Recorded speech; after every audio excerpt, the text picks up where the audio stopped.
मराठी बालभारती इयत्ता दुसरी पाठ 6वा उडायला शिकायचंय मला. एका मोठ्या हिरव्यागार झाडावर छोटा चिमण आणि त्याचे आईबाबा म्हणजे चिमणा चिमणी राहत होते. त्यांचे छानसे घरटे होते.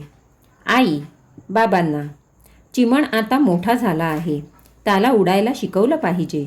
बाबा, चिमण आता तुला उडायला शिकलं पाहिजे. चिमण, बाबा मला हे झाड सोडायचं नाही, मला आपलं घरटं खूप आवडतं. बाबा, अरे तू आता मोठा झालास, तुला उडायला शिकलंच पाहिजे. चिमण, बाबा मला जमेल का उडायला, मला भीती वाटते, मी आपल्या घरट्यातच राहतो.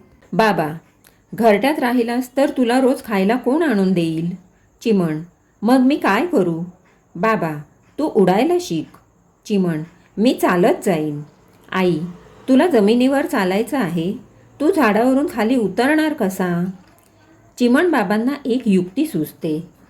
बाबा, चिमण ये, मी तुला जमिनीपर्यंत नेऊन सोडतो. चिमण, कसं यायचं बाबा. बाबा, या फांदीवर उडी मार, जवळच आहे. चिमण, मला उडी मारायला जमेल का, कसं येऊ बाबा. बाबा, या पुढच्या फांदीवर ये. चिमण, बाबा ही फांदी खूप खाली आहे. बाबा, मग खाली बघून सावकाश उडी मार. चिमण, बाबा ही फांदी खूप हालते आहे, मी पडेन. बाबा, तू शूर आहेस ना, मग वरच्या फांदीवर जा. वरच्या फांदीवर जातो.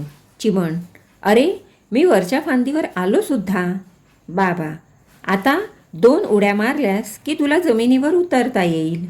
चिमण, नको बाबा, मी नाही आता जमिनीवर उतरणार, मला अशा उड्या मारायला मजा वाटते आहे. बाबा, चिमण अशा वर खाली उड्या मारताना तू उडायला शिकलास बघ.